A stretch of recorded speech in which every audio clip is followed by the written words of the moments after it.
اعوذ باللہ من الشیطان الرجیم بسم اللہ الرحمن الرحیم وَاعْلَمُوا أَنَّمَا غَنِمْتُم مِّن شَيْءٍ فَأَنَّ لِلَّهِ خُمُسَهُ وَلِلرَّسُولِ وَلِذِي الْقُرْبَى وَالْيَتَامَى وَالْمَسَاكِينِ وَابْنِ السَّبِيلِ۔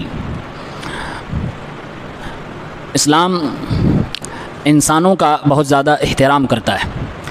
انسانوں کے مختلف شعبہ جات کو اسلام نے مختلف حقوق دیے۔ مسلسل ہم لوگ کئی روز سے سنتے آ رہے ہیں، عورتوں کے حقوق، مردوں کے حقوق، بچوں کے حقوق، ماں کے پیٹ میں جو بچے پل رہے ہیں ان کے حقوق، پڑوسی کے حقوق، مسکین، یتیم، مختلف لوگوں کے حقوق کے تعلق سے ہم لوگوں نے سنا ہے۔ آج کے درس میں انشاءاللہ سنیں گے کہ مسافر کے کیا حقوق ہیں۔ مسافر جو اپنے گھر سے سفر پہ نکل چکا ہو اس کو مسافر کہتے ہیں۔ قرآن نے مسافر کے لیے جو لفظ استعمال کیا ہے وہ لفظ ہے ابن السبیل۔ ابن السبیل کا مطلب ہوتا ہے لغوی معنی راستے کا بیٹا۔ راستے کا بیٹا مطلب مسافر۔ اس لیے قرآن کریم میں جہاں جہاں یہ لفظ آیا ہے ترجمے میں آپ مسافر دیکھیں گے، ٹرانسلیشن میں مسافر لکھا رہتا ہے لیکن اس کے لغوی معنی ہوتے ہیں راستے کا بیٹا۔ مسافر کو راستے کا بیٹا کیوں کہا جاتا ہے؟ اس پر علماء لغت نے کافی بحث کی ہے۔ کچھ لوگوں کا ماننا ہے کہ جو شخص اپنے گھر سے نکلتا ہے، آج کے زمانے میں اور پہلے زمانے میں تو اور اچھی طرح سے، تو لوگ جب گھر سے نکلتے تھے تو سواری اچھی نہیں، سواری تیز رفتار نہیں، اور کھانے پینے کے لیے راستے میں اتنی چیزیں اویلیبل نہیں ہوا کرتی تھیں جو آج ہوتی ہیں۔ آج اگر آپ کے پاس جیب میں پیسے ہیں، جیب میں بھی نہ ہو، موبائل میں ہو، آن لائن ہو، تو آپ کہیں بھی رک کے کھا سکتے ہیں، بہترین ہوٹل میں رک سکتے ہیں۔ سفر کے جیسا نہ رہا آج کے دور میں، لیکن اس زمانے میں لوگ کھانے کے لیے، پینے کے لیے الگ الگ سامان لے کر اپنے گھر سے نکلتے تھے، جس کو زیادہ راہ بولتے ہیں۔ سواری بھی ساتھ میں ہوتی تھی، جاتے جاتے تھک گئے، سواری تھک گئی، شام ڈھل گئی، اب ایسی سواری ہے جانوروں کی جس میں لائٹ بھی نہیں ہے، اندھیرا ہو گیا تو رک گئے اور وہیں پر اپنا تمبو گاڑ کے رہنے لگے۔ زمین ہی اس کے لیے اڑنا بچھونا ہو جاتی تھی، تو وہ راستے کا بیٹا بن جاتا تھا۔ اس لیے اللہ تعالیٰ نے اس کو ابن السبیل سے تعبیر کیا کہ یہ بندہ اپنے گھر سے نکلا ہے، اب یہ راستے کا بیٹا ہے، جس کو ہم مسافر کہتے ہیں۔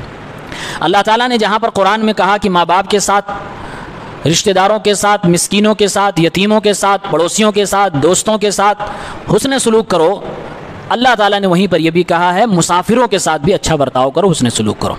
مسافر کوئی بھی ہو، کسی بھی مذہب کا ہو، آپ کو ہمیں اس کے ساتھ حسن سلوک کرنا ہے، اس کے ساتھ اچھا برتاؤ کرنا ہے، اور اگر وہ مسلمان ہے تو اس کا اور حق بڑھ جاتا ہے، اس کی عزت و تکریم ہمیں کرنی ہے۔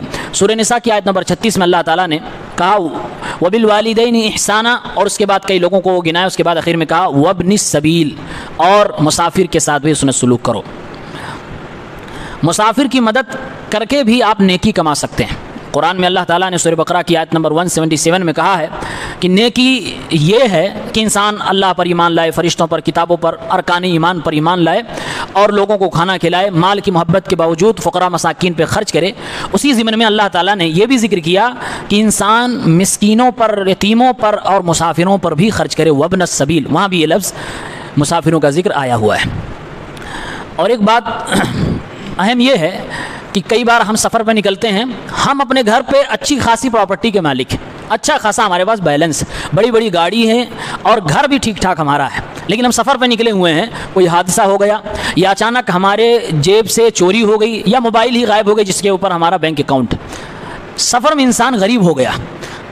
اور کئی بار ایسا ہوتا ہے جو اکثر و بیشتر سفر میں رہتے ہیں کہ آپ 10 روپے کے بھی محتاج ہو جاتے ہیں۔ میرا اپنا ایک تجربہ ہے، ایک بار میں کلکتہ سے گورکھپور آ رہا تھا، وہاں میں جیسے رات میں بیٹھا ٹرین کے اندر، اور اس کے بعد 2-3 راتوں سے جگا ہوا تھا، تھکا ہوا تھا، سو گیا، میری جیب کٹ گئی، باقاعدہ موبائل بھی اور جیب سے جو بھی پیسے تھے سارے کے سارے غائب ہو گئے۔ اسٹیشن پر آ کر میں جب اترا ہوں گورکھپور تو میرے پاس صرف اور صرف 20 روپے تھے، وہاں سے میں گھر بھی نہیں آ سکتا تھا، ہمیں مانگنا پڑا کسی سے، مسافر ہی سے ہم نے مانگا اور اللہ کے بندے نے دے بھی دیا۔ گرچہ آپ اپنے گھر پہ مالدار ہو، انہی تمام سچویشن اور حالات کو اللہ تعالیٰ نے مد نظر رکھتے ہوئے مسافروں کے حقوق بتائے۔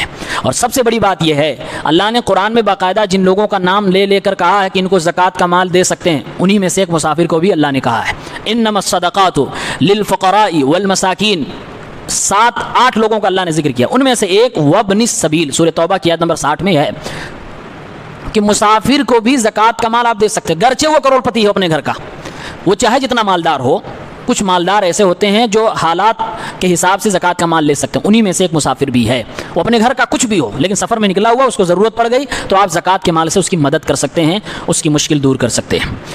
پہلے زمانے میں جب جنگ ہوتی تھی تو جنگ میں مسلمانوں کو بہت ساری چیزیں ملتی تھیں, مال غنیمت ملتی تھی جو میدان میں چھوڑ کر بھاگ جاتے تھے لوگ, وہ ہتھیار ملتے تھے, زمین جائیداد ملتی تھی, جانور ملتے تھے, بہت ساری چیزیں دولتیں ملتی تھیں. تو اللہ کے نبی صلی اللہ علیہ وسلم اس مال غنیمت کو جب بانٹتے تھے تو اس میں سے بھی مسافروں کا حصہ لگاتے تھے, اس میں بھی مسافروں کا حصہ لگاتے تھے, جبکہ مسافر کا اس سے کوئی لینا دینا نہیں. لیکن اسلام ہے, اسلام نے راہ چلتے ہوئے لوگوں کا بھی خیال کیا ہے. جو آپ کا پاس پڑوسی ہے, رشتہ دار ہے, گھر کے اندر رہتا ہے, خونی رشتہ دار ہے, ماں باپ ہیں, ان کے حقوق و مرتبے کی تو بات ہی مت کیجیے. اسلام نے کتنا ان کو رتبہ دیا ہے. آپ اس سے سوچ سکتے ہیں کہ مسافر آدمی جس کو ہم کچھ نہیں سمجھتے, جا رہا ہے, ایکسیڈنٹ ہو گیا, دیکھ لیا, ایک ویڈیو بنا لی یا فوٹو کھینچ لیا, وائرل کر دیا, اگر تھوڑی سی نرمی ہے تو, ورنہ یہ بھی ہم نہیں کرتے, اپنا راستہ ناپ لیتے ہیں. اسلام کہتا ہے کہ مسافروں کے بھی حقوق ہیں, اس کی بھی دیکھ بھال ہونی چاہیے, اس پر بھی کچھ خرچ ہونا چاہیے. اور اسلامی حکومت بلکہ دنیا کی تقریباً تمام حکومتیں مسافروں کے لیے پیسہ خرچ کرتی ہیں. یہ جو گاڑیاں چلتی ہیں, سرکاری بسیں چلتی ہیں, ٹرینیں چلتی ہیں, کم پیسے میں ہم جو سفر کر پاتے ہیں, یہ حکومت کی ذمہ داری ہے کہ مسافروں کے لیے کچھ کرے. اللہ کے نبی صلی اللہ علیہ وسلم کے دور میں اسی مال غنیمت سے مسافروں کے لیے ان کے آرام کے لیے بہت ساری چیزیں کی جاتی تھی. راستے کا بندوبست کیا جاتا تھا, اور جگہ جگہ پر اگر سفر میں پانی کی دقت ہے, پانی مل سکتا تو کنویں کھدوا دیا جاتا تھا. اور اگر آپ راستے میں کہیں پانی کا نل لگوا دیں یا پھر پانی پینے کا کہیں انتظام کروا دیں, یہ چیز صدقہ جاریہ مانی جاتی ہے. تو یہ ساری چیزیں حکومتی لیول پر بھی حکومت کے تئیں حقوق ہوتے ہیں, اور ہر شخص پر بھی یہ حق ہوتا ہے کہ اگر اس کے دروازے پہ کوئی مسافر آ جائے یا کسی مسافر پریشان حال کے بارے میں آپ کو معلوم ہو جائے تو اس کا بھی خیال کرنا چاہیے. 2 لقمہ کھانا دینے میں کوئی حرج نہیں ہے, ایک ٹائم کا اسے کھلا دینے میں کوئی حرج نہیں ہے. پتہ نہیں کون سا آدمی ہے, کیسا آدمی ہے. اور ایک فائدے کی بات یہ بھی ہے, ہمارے نبی صلی اللہ علیہ وسلم نے جہاں یہ بتایا ہے کہ باپ کی دعائیں بیٹے کے حق میں رد نہیں ہوتی ہیں, وہیں پر آپ نے یہ بھی بتایا ہے کہ مسافر کی دعا بھی جلدی رد نہیں ہوتی ہے. اگر آپ مسافر کے ساتھ اچھا ویوہار کریں گے, ایک روٹی اور تھوڑی سی سبزی اسے آپ کھلا دیتے ہیں اور وہ بھوکا ہے, اگر ایک ٹائم کا اسے آپ کھانا دے دیتے ہیں اور وہ اپنے پیٹ کو بھر کے آپ کے دروازے سے چلا جائے, زبان سے کوئی دعا دے دے, ہو سکتا ہے لگ جائے, ہمارا آپ کا بھلا ہو جائے. یہ بھی حکمت اس کے پیچھے ہے. اور مسافروں کی دعائیں رد نہیں ہوتی ہیں, مسافروں کے حقوق کی ادائیگی ہمیں کرنی چاہیے. قرآن میں ابن السبیل کے نام سے اللہ نے ان کو ذکر کیا ہے. اللہ سے دعا ہے الہ العالمین تمام انسانوں مسلمانوں کے حقوق کی ادائیگی کی ہم سب کو توفیق عنایت فرمائے.